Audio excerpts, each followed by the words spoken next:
I'm very interested in the concept of education as it was formulated supposedly by Socrates, but related by Plato, the Greek philosopher, a long time ago. And Plato had the idea that the individual already has something inside him, and that the purpose of education then is to bring this out.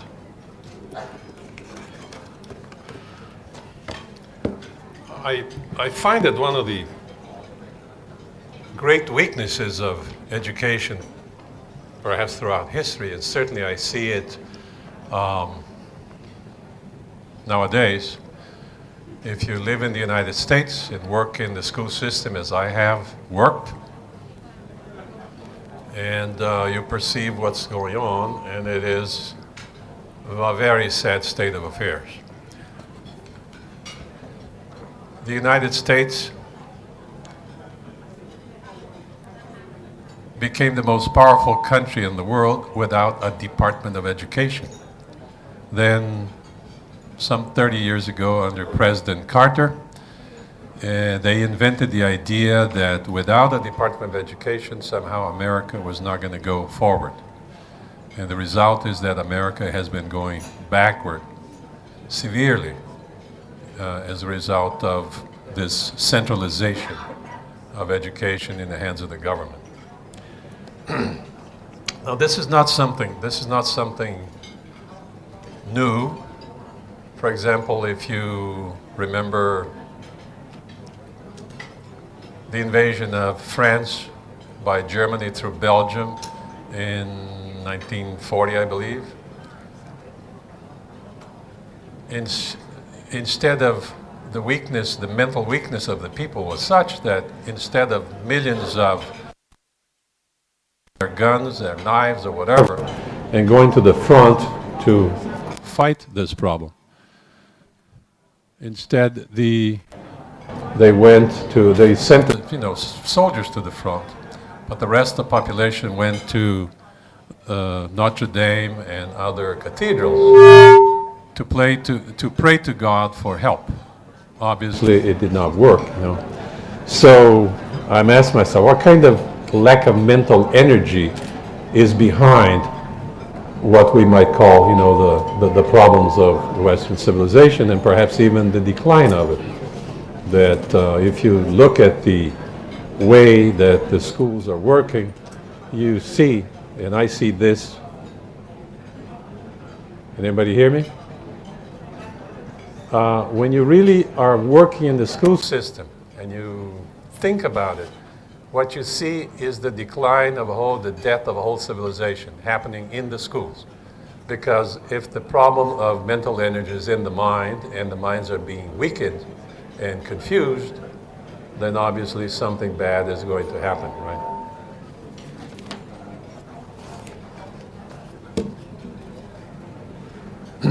Now, a long time ago, some people in the Greek colonies, this would be slide number 2, please. A man by the name of Thales and some other men who were interested in science and mathematics and who developed the idea of science, they began to question the theological explanations of reality. They said, this is not correct, there is another way of understanding the world, and so they developed what we call science. And that went on for several hundred years. And soon after that, people began to think that science is good for the physical things of society, but that philosophy was necessary for the spiritual side of society, for ways of thinking and understanding oneself. And so the world took on a new course, both aided by science and by philosophy.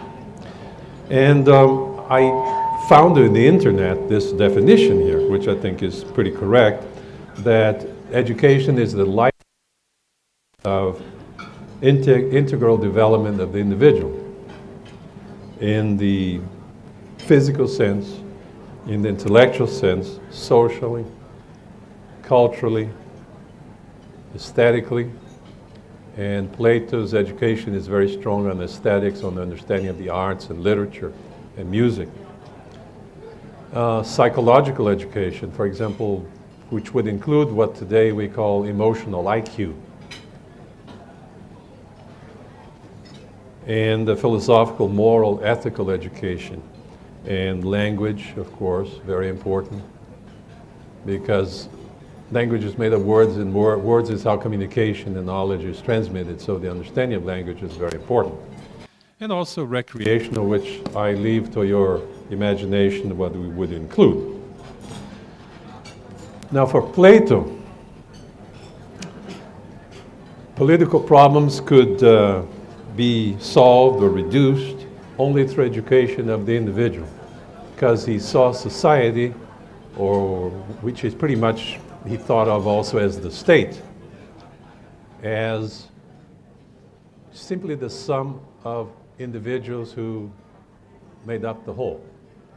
And that if you took care of the individual, if the individual is educated in the correct sense, then you'd have a good state, a good society, and a prosperous society.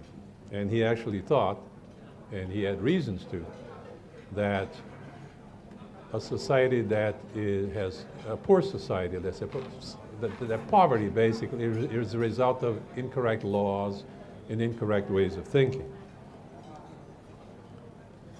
So therefore, an integral in education is crucial then to the stability and happiness both of the individual and of the state. Now, there are two types of education, normative and instrumental. Normative would be especially moral, ethical, philosophical, the formation of one's own understanding of one's life. And instrumental is related to the sciences, the professions, and all these other things. Obviously, they complement each other. They're not separate things.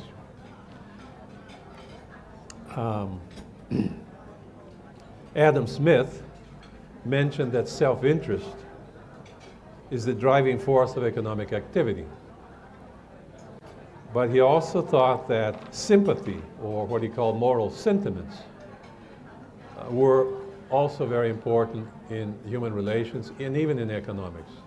Because even though the businessman, the economic actor, always seeks his own profit, it doesn't mean that he should do this at the expense of other people and that he has no feelings for other people. Now, education, the word education, has two roots, one related to the normative aspect, one related to the instrumental aspect. The normative one comes from the word educere in Latin, which means to bring out. In other words, it's that old conception of Plato and Socrates that you're already born with some talent, and that the function of education is to awaken you to your talents so that you can bring them out yourself. In other words, we're not, this is the Socratic method in which the individual, through questioning and debate and things of that nature, will come up with will develop his own convictions, his own ideas, rather than have these things drilled into him from the outside. That is, a normative education. And so it's the idea of, as Emerson said, to make the inmost in the person the outmost. As Ayn Rand said, to seek the best within you and bring it out and become a true individual rather than somebody controlled by the opinions of other people, right? And so, we have this concept of self-knowledge and self-realization.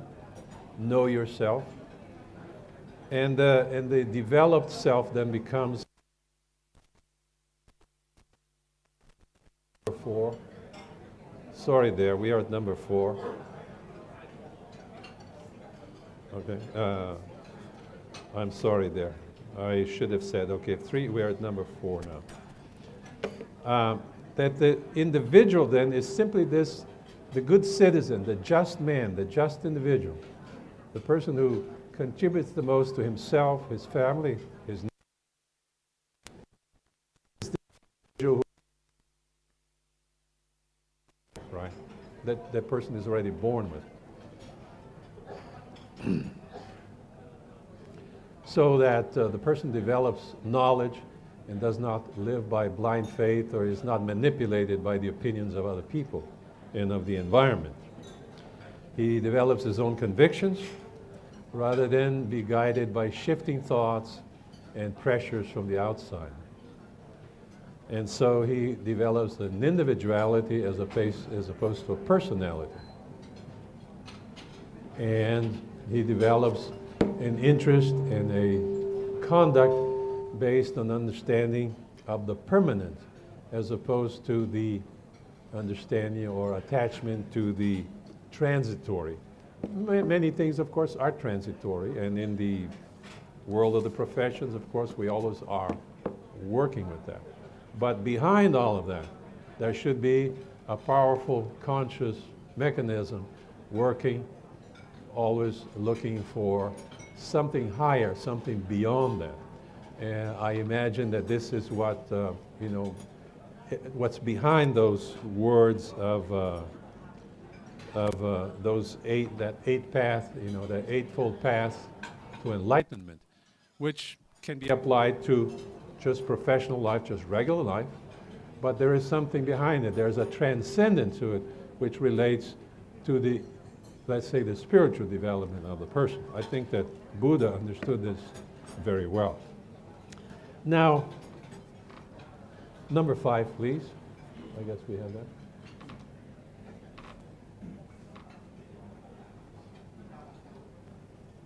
Number 5. No, that's not. It's where it says American poet.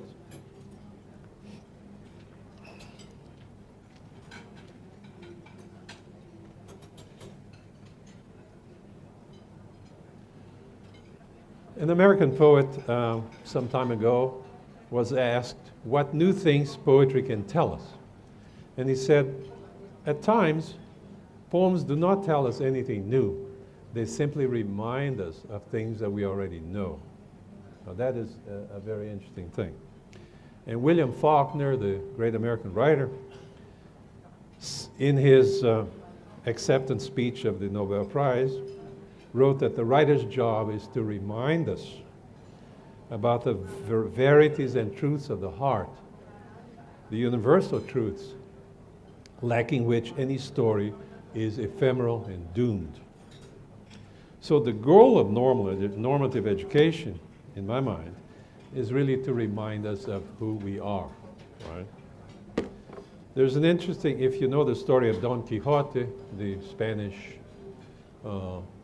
character by Cervantes, he fell in love with a bar girl who was being abused by other men. And she was so used to being maligned and abused that she thought of herself as nothing. And then he came and called her Dulcinea, which means the sweet one. And in his deathbed, he says, "Why have you come?" And she answered, "Because you called me by another name." Now, the Argentine philosopher González Pecoche, hardly known by anybody, obscure, said something very powerful and interesting. He says that error is in the mind, and that is where we must find it and correct it. So in order to develop a new mental energy that will lead us to what he called the civilization of the spirit. I think that, once more, I think Buddha would agree with that. So we have the importance in the normative aspect of education. And I know that this is something that's concerned everybody here. And I think it's even one of the concerns of the Constitution of Thailand, is the education through the Eightfold Path. Right view, right understanding, both in the normative sense and in the instrumental sense. Right thoughts, right speech. Not something that you see over there nowadays in political, so-called political speech. There's no right speech, it's always wrong speech, right? There's indiscretion rather than discretion. There's no formation of thought. Things are just said on the spur of the moment, mechanically, without thinking. Right action, right conduct, right effort, right mindfulness, right concentration. Now, let's go then, we've spoken some of the basics of normative education, a spiritual education, which really is the foundation of education. Let's talk a little bit about the other word, which is not educare, but is educare, which means to train or to mold. This is more putting things into the child's mind rather than making whatever's there come out, right? But even, this is my view here, and when I was teaching at Mr. Ling's school, Mr. Ling, please stand up. We used there the method of instruction up to a point. There are certain things the student actually has to know. He has to know that 2 + 2 is 4. He probably won't learn it by himself. But even once you know that 2 and 2 is 4, maybe you should not just yet go to the multiplication tables. You should be guided by your teachers in such a way that you actually construct your own multiplication table simply by thinking about 2 + 2 and what would be the next, step. So that even when giving mere instruction, the teacher can and should use the normative approach, the question and answer, by helping their students find the answers for themselves rather than giving the answers. Okay? This is something that I've done, for example, when I was teaching high school in Riviera Beach, Florida, many years ago. I tried to guide the students through this, and they're so used to being given, let's say, a free lunch, right? Being given the answer by the teachers. The students began to rebel. They said, "Why all these questions, Mr. Stelle? Why don't you just tell us what the poem means," right? We're discussing a poem. "Why don't you just tell us what the story means?" I said, "No, we have to be like detectives, pick up pieces in the, connections in the poem, and form our own interpretation," right? So there should be no spiritual, mental parasitism, right? Whether normative or instrumental, education should lead to constant exercise of the whole mental system, all the interacting and mutually supportive functions of the mind, right? Leading the individual to connect everyday activities with the demands of the higher possibilities of life. Now, the main danger of public education, and I mean government-funded education, was pointed out by John Stuart Mill in his book on Liberty, Section 2, in 1855. And he said, "A general state education is a mere contrivance for molding people to be exactly like one another, and the mold in which it casts them is that which pleases the predominant power in the government.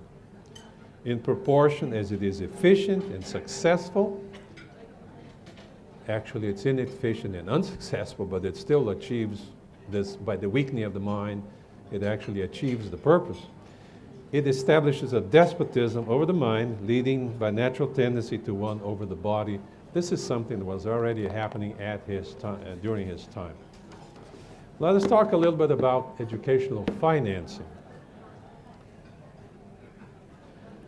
John Stuart Mill gives a very interesting idea. He said that there should be no public, no government-controlled education. That all education should take place in private institutions, in competitive schools. Milton Friedman makes the same argument in his book Capitalism and Freedom, in which he pretty much uses the John Stuart Mill's idea. So all education takes place in private competitive schools, under appropriate regulation, of course, because even private education can go the wrong way because of the profit motive. And supervision, so that we know that things are being accomplished, that things that need to be taught are actually being taught. And so the law should separate, according to them, education funding from educational management. At the moment, the two things are together, and it becomes politicized, and some people get funded, others not. Some things are supported because they're politically correct, and others are not supported because they are considered wrong, right? And this should not happen. So government funds education costs on a sliding scale. The poor probably pay nothing. The middle class pays a little bit more. And the upper middle classes and the rich, they pay for everything, right? So, and you know, there are voucher systems and things of that nature. I don't think that the voucher system in the United States is not working. Because even though the voucher sort of privatizes the school, it's still under the administration of the public school system, and the two things just don't work together. So, you know, and there should be no indoctrination, says John Stuart Mill. Let's say if you're going to study any subject, well, you should study all subjects, and they should be presented in an objective way, and that's all. There should be no attempt to convince the student that this is the right way or no. And so let's say at a university you would study Marxism and free market economics. You need to know both, but you're not told which one's good and which one's bad. So we have then this conclusion here, the education of the whole man. This is what, you know, I believe that this is what at the present time the government of Thailand is trying to achieve, right? I think it's in the Constitution, and it's a very healthy thing. And so the idea then is to strengthen the mind, both regarding professional things, scientific things, and those regarding the development of the moral conscience, the moral sentiments, and the sense of justice in the individual. Thank you for coming.